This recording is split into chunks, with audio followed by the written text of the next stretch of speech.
Notational analysis of sport. So, performance-based criteria. As you view from the example of the table, we've got tries complete, passes complete, pass incomplete, tackles complete, and incomplete tackles. So, a try complete, this is when a player successfully places a ball on the floor, like over the try line before the dead ball line. A pass complete, a complete pass is when the ball is thrown from one player to another player without hitting the floor or without the pass being towards like the floor or sky. Pass incomplete. An incomplete pass is when the ball is passed from one player to another but doesn't make it to the player, so it hits the floor or is not caught by the other player. Tackle complete. A complete tackle is when a player tackles an opposition player and is taken down to the floor where a ruck is formed. Tackle incomplete. An incomplete tackle is when a player attempts to make a tackle but he does not get the opposition to the ground and is handed off by the other player. So my example was Wales v England in the Rugby World Cup 2015. As you can see from the results, Wales beat England, which is a huge plus. But these are the two analysis of both teams.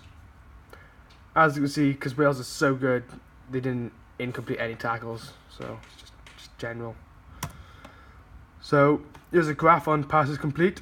The results that I found were that Wales made 25 complete passes, whilst England made 15 complete passes. This data shows that during the 10 minutes of the game, Wales made more complete passes than England because Wales had the ball in possession longer than England. So the strength of completing your pass obviously means that you're going to keep possession of the ball.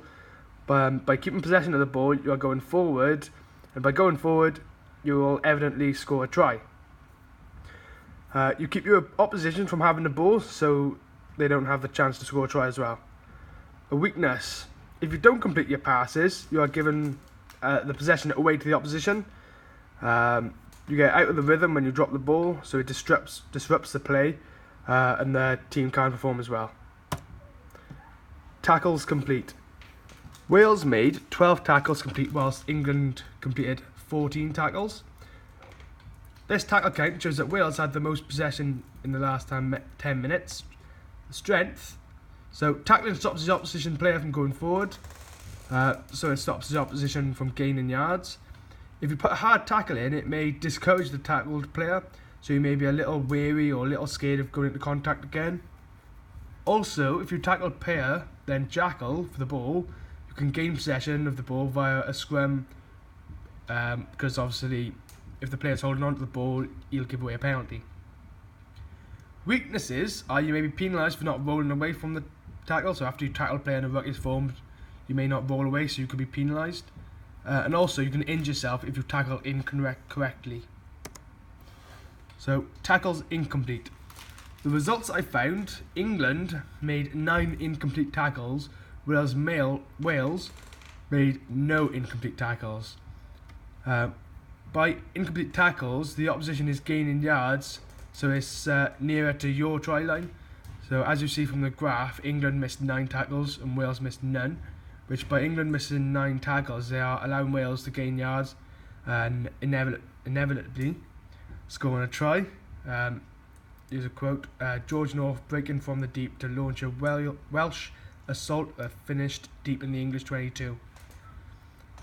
Strength.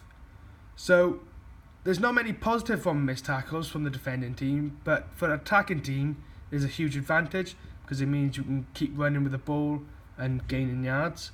Weaknesses are obviously bad point is you miss a tackle and you are letting the opposition gain yards, and you also feel like you have messed up like during the game.